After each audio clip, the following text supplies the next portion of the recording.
everyone, this is Peak Entertainment and we are back again, and here now we have another video for you, and we're going to talk about the upcoming big movie releases for 2025 and which ones have the most hype and expectation and which ones I feel have overall the best chance of success or indeed failure. So I will start this year with the obvious project that's been in constant rotation and discussion over the last couple of weeks.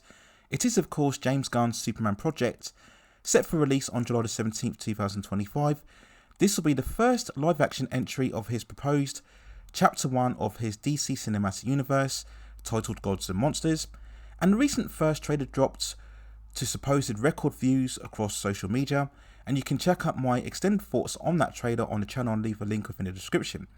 Now we all know literally everything is riding on this project in terms of success if Gunn wants to see his first chapter of this universe realised.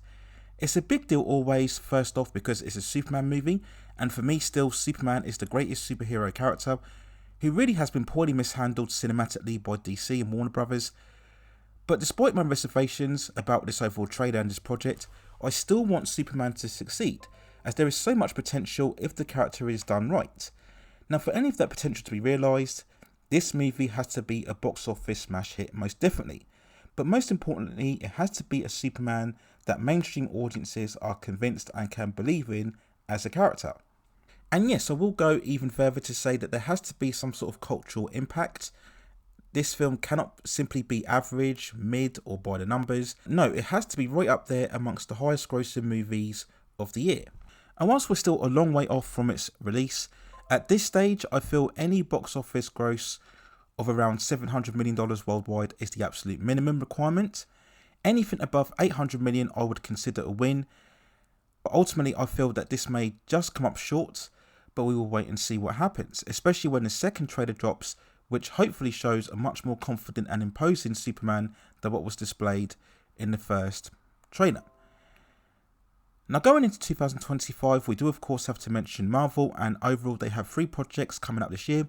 Captain America Brave New World will drop on February 17th. Fantastic Four First Steps will come sometime later on in June or July, and Thunderbolts is due to debut in May. Now I will talk about these 3 films more in depth in a separate video, but 2025 overall still represents a massive year for Marvel, and to be honest they really need at least 2 of these 3 projects to really hit big at the box office, especially with their future plans regarding those 2 Avengers movies, Avengers Doomsday and Avengers Secret Wars, due for release later on in 2027 and 2028. Now we all know the MCU has struggled with their Phase 5, but some momentum in the short term was regained with 2024's Deadpool and Wolverine, which managed to gross over $1.3 billion worldwide. Now whether they can build off that success and bring the franchise closely back to its glory days in some capacity, I'm not so sure. And overall I believe Fantastic Four is the most integral film of the year, as that will be the one that really sets the foundations going forward for their future phases. But no doubt about it, another crucial year overall for Marvel. We will then talk about Mission Impossible The Final Reckoning, the 8th and presumably final installment in a long-running action spy franchise, which has very much cemented the legacy, if you like, of Tom Cruise's long-time career. Now this will be the second part of the story set from 2023's Dead Reckoning Part 1, which saw the IMF team taking on the mysterious AI known as the Entity. Part 2 we assume will uncover the secret origin of the Entity using the key that was obtained from the film in its overall climax, and we will see the location of the underwater Russian submarine, which is key to unlocking all of these secrets. Now despite being one of the best blockbusters of 2023, Dead Reckoning Part 1 sadly underperformed at the box office, becoming completely blindsided by the cultural impact of both the release of Barbie and Oppenheimer, but there was still enough good critical recognition from Dead Reckoning Part 1 to generate interest for this sequel. The first trailer, which was released a couple of months ago, certainly promises a lot of high energy, colour and spectacle and ferv that we've come to expect from the Mission Impossible movies, and nearly all of them have guaranteed high production value and expansive stunts. So I really do hope that, and overall believe that The Final Reckoning will gross more than Dead Reckoning Part 1, perhaps in the $700 to $800 million range, and hopefully give a satisfactory swan song for Tom Cruise in the role as Ethan Hunt. We'll then talk about the next project, and for perhaps all of the wrong reasons, there will be huge amount of attention and scrutiny within Snow White. Disney's latest live-action remake of the classic animation tale sees actress Rachel Zegler in the iconic lead role of Snow White being pursued by the evil queen being played by Gal Gadot. Now, there has been so much debate and controversy over this film for the last couple of years, and that's probably putting it at a massive understatement. It's been this seemingly relentless wave of negativity regarding headlines and supposed breaking news, all of it starting from Rachel Zegler's original casting and debate over whether she was too brown-skinned for the role. We then had Game of Thrones actor Peter Dinklage criticisms over the casting of the dwarf characters. Rachel Zegler has gone on to compound things even further with her infamous interview claiming the movie was being made for a modern audience and the weirdness of Snow White being saved or pursued by Prince Charming. She took things even further with her Instagram posts denouncing Donald Trump's re-election for president and his overall photos. And all of this has just evoked more antagonism towards the project. Now, we do have to be honest here that the majority of this outrage is surfacing more online, a lot of which is due already to the anti-feeling towards Disney. Sadly, we are still in this element of hate watching and posting for clicks and views. Now, how much of all of this will translate to the general audience remains to be seen. Will mainstream audiences actually care about what's going on online? Now, the majority of Disney's live-action remakes have overall succeeded, playing very much on the nostalgia of the classic animated movies, and overall presenting a bright and colourful adventure for families to at the very least take their kids to. And the main task for Disney here is to indeed reach out to that overall audience.